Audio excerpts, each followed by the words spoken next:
नमस्कार, स्वागत है आप सभी का मेरे चैनल पे। मेरा नाम है शंकुरात मिश्रा।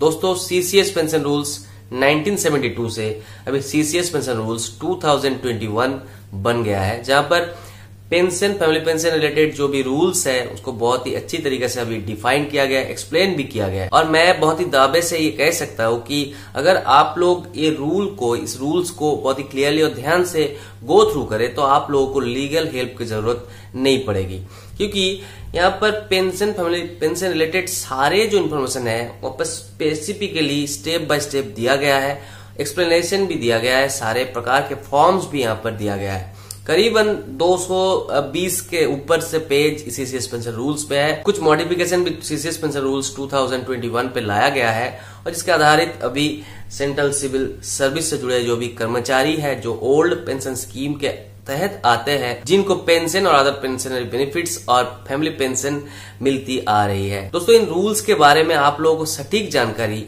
पाने के लिए आप लोगों को पहले तो एक बार रूल बुक गो थ्रू कर लेना चाहिए। अगर रूल बुक आप लोगों को समझ में ना आए तो आप लोगों को इस तरह के वेरियस सोर्स का सहायता लेना होगा, जिसके माध्यम से आप लोग इन रूल्स के बारे में क्लियरली आप लोगों को एक धारणा आ जाएगी।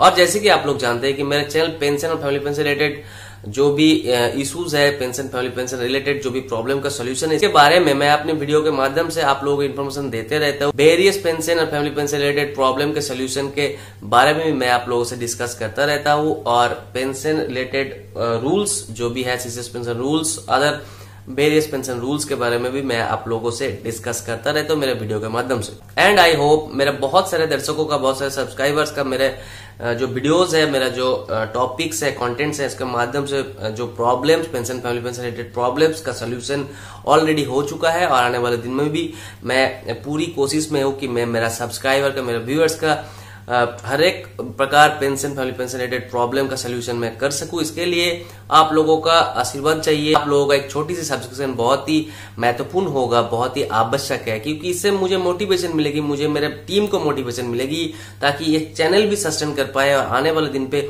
मैं आप लोगों को सपोर्ट कर सकूं। आप लोगों का जो pension, family pension related problem है उसको मिटिगेट करने का कोशिश कर सकूं। इसीलिए आप लोगों से गुजारिश होगी कि आप लोग मेरे चैनल को सब्सक्राइब कीजिए, क्योंकि व्यूज तो बहुत सारे जनरेट होते हैं मगर सब्सक्रिप्शन थोड़ा लोअर लेवल पे है। आज हम लोग फैमिली पेंशन से जुड़े एक बहुत ही महत्वपूर्ण रूल के बारे में जानेंगे। ये रूल एप्लीकेबल है जुडिशियली सेपरेटेड स्पाउस के लिए। इसके लिए पहले ही दोस्तों हम लोगों को जानना पड़ेगा कि जुडिशियली सेपरेटेड स्पाउस क्या होते हैं, जुडिशियली सेपरेशन क्या होता है। दोस्तों, हस्बैंड वाइफ इन दोनों के बीच अगर किसी भी कारण से कोई प्रकार के झड़प हो जाते हैं, या उन दोनों के बीच अगर कॉन्टिन्यूअस मिसअंडरस्टैंडिंग बने रहते हैं, और अगर वो लोग एक दूसरे से नाराज होके वो लोग ये स्थिर कर लेते हैं कि उनका जो रिलेशनशिप है वो और कंटिन्यू नहीं करेंगे, और वो लोग कोर्ट के दरवाजा टकाता है, तो कोर्ट पहले ही उन लोगों को डाइवोर्स नहीं दे देता है। कोर्ट पहले उन लोगों को जुडिशियली सेपरेशन का एक अप्रूवल देता है, जो मैक्सिमम 1 साल के लिए होता है, और इन दिस पीरियड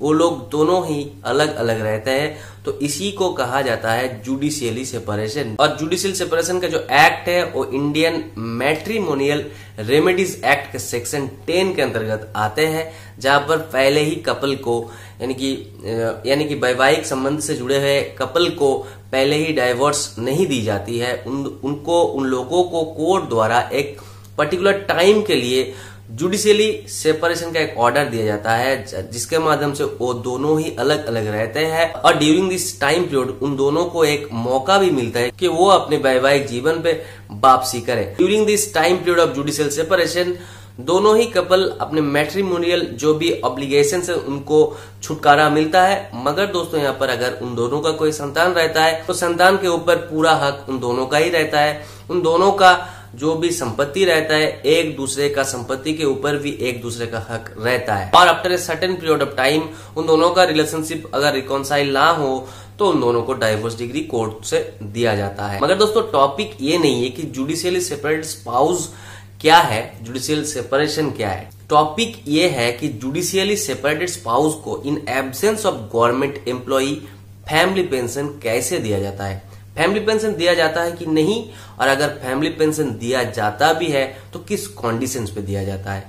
यही चीज आज हम लोग जान लेंगे। सीसीएस पेंशन रूल्स 2021 पे जो रूल बुक है वहां पर पेज 153 पे आप लोगों को ये रूल मिल जाएगा। यहाँ पर 3 ऐसा सर्कमस्टेंसेस दिया गया है जहां पर सर्कमस्टेंस वाइज कहा गया है कि किस कंडीशन में जुडिशियली सेपरेटेड स्पाउस को फैमिली पेंशन मिलेगा।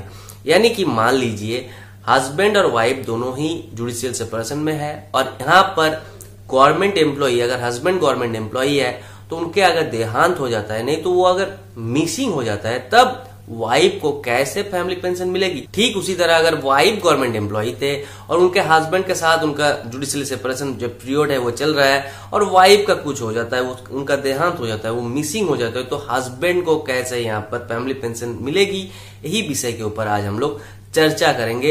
आप लोग कृपया स्क्रीन को नोटिस कीजिए, मैं सर्कमस्टेंसेस वाइज रूल्स को गो थ्रू कर रहा हूं। देखिए दोस्तों, पहला परिस्थिति में क्या कहा गया है, where a male government servant और पेंशनर और फीमेल गवर्नमेंट सर्वेंट और pensioner dies leaving behind a judicially separated widow और विडोअर एंड नो चाइल्ड और children, the family pension in respect of the deceased shall be payable to the person surviving. तो यहाँ पर यह कहा गया है कि अगर सरकारी कर्मचारी का मृत्यु हो जाता है, जिनका अभी जुडिशियली सेपरेटेड आइदर विडो जीवित है और नहीं तो उनके जुडिशियल सेपरेटेड विडोअर जीवित है, और जिनका अभी कोई चिल्ड्रन जीवित नहीं है, तो यहाँ पर पेंशन अवश्य सर्वाइविंग पर्सन को, यानी कि जुडिशियली सेपरेटेड विडो को, नहीं तो विडोअर को ही दिया जाएगा। दूसरी पैराग्राफ में, दूसरी सर्कमस्टेंस में, यानी कि आई जो पैराग्राफ है वहां पर लिखा गया है कि अगर सरकारी कर्मचारी का देहांत हो जाता है और उनका अभी कोई जुडिशियली सेपरेटेड स्पाउस अभी जीवित है, मगर उनके साथ साथ अगर उनका कोई चाइल्ड, माइनर चाइल्ड जिनका 18 साल उम्र नहीं हुआ है, नहीं तो कोई चाइल्ड जो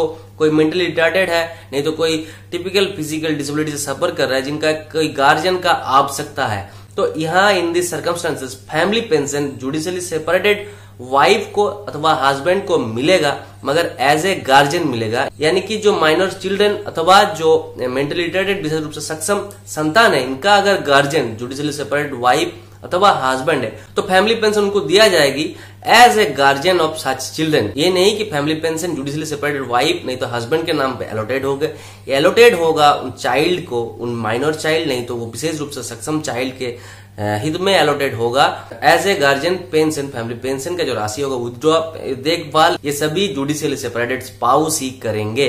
in case judicially separated spouse husband अथवा जुडिशियली सेपरेटेड हस्बैंड अथवा वाइफ के अगेंस्ट कोई ऑब्जेक्शन आता है तो इनको हटाया जाएगा, ये इनको गार्जियंस के पद से हटाया जाएगा, दूसरा कोई व्यक्ति यहाँ पर गार्जियन नॉमिनेट किया जाएगा और उनको ही, इन दोनों को, यानी कि माइनर चिल्ड्रन अगर रहता है तो माइनर चिल्ड्रन का जो फैमिली पेंशन का देखभाल, विथड्रॉल, और अगर विशेष रूप से सक्षम संतान है तो उनका फैमिली पेंशन का देखभाल, उनका विथड्रॉल, ये सब करने के लिए दूसरा व्यक्ति एज ए गार्जियन अपॉइंट किया जाएगा। और तब जुडिशियली सेपरेटेड स्पाउस को और उनके गार्जियन बनने का हक नहीं रहेगा।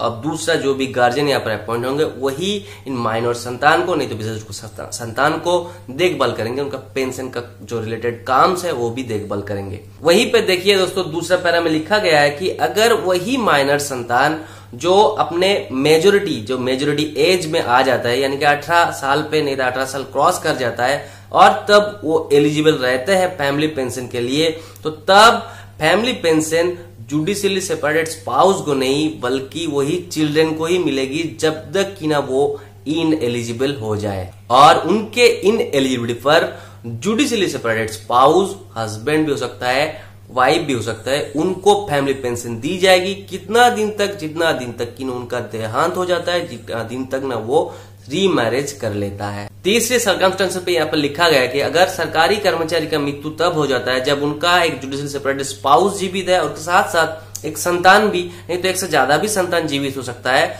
जो अपनी मेजोरिटी एज पे आ गया है, तो फैमिली पेंशन किसको दिया जाएगी। दोस्तों यहाँ पर भी लिखा गया है कि गवर्नमेंट एम्प्लॉय का देहांत के समय अगर जुडिशियल सेपरेटेड वाइफ या हस्बैंड जीवित है, उनके साथ साथ कोई चिल्ड्रन जो मेजोरिटी एज पे आ गया मगर वो एलिजिबल है, उनको पहले फैमिली पेंशन दी जाएगी। उनके इन एलिजिबिलिटी के बाद ही जुडिशियली सेपरेटेड स्पाउस को फैमिली पेंशन मिलेगी। यानी कि मान लीजिए कोई अनमैरिड डॉटर है जो सरकारी कर्मचारी के मृत्यु के समय उनके जुडिशली सेपरेट माता भी जीवित है और वो भी जीवित है, उनका एज, अनमैरिड डॉटर का एज 25 क्रॉस कर चुका है, तो फैमिली पेंशन किसको दी जाएगी? फैमिली पेंशन पहले अनमैरिड डॉटर को मिलेगी। अनमैरिड डॉटर का रोजगार अगर मिनिमम फैमिली पेंशन प्लस जो डीएनएस रिलीफ है और उससे ज्यादा हो जाता है, नहीं तो इनक्यूबलेंट हो जाता है, नहीं तो उनका अगर शादी हो जाता है, तब अनमैरिड डॉटर इन एलिजिबल हो जाता है फैमिली पेंशन के लिए। और फिर जुडिशली सेपरेटेड स्पाउस को उनके मृत्यु तक नहीं तो उनके रीमैरिज तक फैमिली पेंशन मिलती रहेगी। तो दोस्तों ये था family pension rule for judicially separated spouse. दोस्तों ये एक बहुत ही कठिन परिस्थिति है। बहुत सारे मेरे व्यूअर्स है, सब्सक्राइबर्स है, जिन्होंने मुझे ये कहा है कि उनका कंडीशन इस तरह का है, तो यहाँ पर उनको मिसगाइड कर दिया जा रहा है। उनको कहा जा रहा है कि ऐसा तो कोई रूल नहीं है, आपको नहीं मिल सकता है और हम लोगों को देखना पड़ेगा, इसको क्लैरिफाई नहीं किया गया है। मगर दोस्तों सीसीएस पेंशन रूल्स 2021 में सभी प्रकार चीजों के ऊपर स्पष्ट निर्देशिका दिया गया है। रूल को यहाँ पर बहुत ही प्रिसाइजली अच्छी तरीके से एक्सप्लेन किया गया है, डिफाइन किया गया है। आप लोगों को सिर्फ और सिर्फ केयरफुली पढ़ना है, तो भाषा का जो सेंटेंस का प्रयोग किया गया है उसको अच्छी तरह से समझना है। और अगर आप लोगों को समझने में परेशानी है तो कृपया मुझे ईमेल कीजिए, मेरे चैनल को फॉलो कीजिए, देखते रहिए। मैं इसी प्रकार के pension, family pension related rules के बारे में आप लोगों को टाइम टू टाइम इंटीमेट करता रहता हूँ। Pension, family pension related problem के सोल्यूशन के बारे में आप लोगों को टाइम टू टाइम इंटीमेट करता रहता हूँ। और स्पेसिफिक और जेन्युइन केसेस में मैं अपना मोबाइल नंबर भी आप लोगों से शेयर करता हूँ। मेरे से हो सके जितना भी कोशिश करता हूँ कि आप लोगों को प्रॉब्लम से छुटकारा मिले, आप लोग प्रॉब्लम से ओवरकम कर सके। यूट्यूब थैंक्स ऑप्शन के माध्यम से, नहीं तो ज्वाइन बटन के माध्यम से आप लोग मेरे चैनल को छोटी मोटी कंट्रीब्यूशन कर सकते हैं ताकि मेरा चैनल और मेरा टीम सस्टेन कर पाए। Thank you very much. जय हिंद।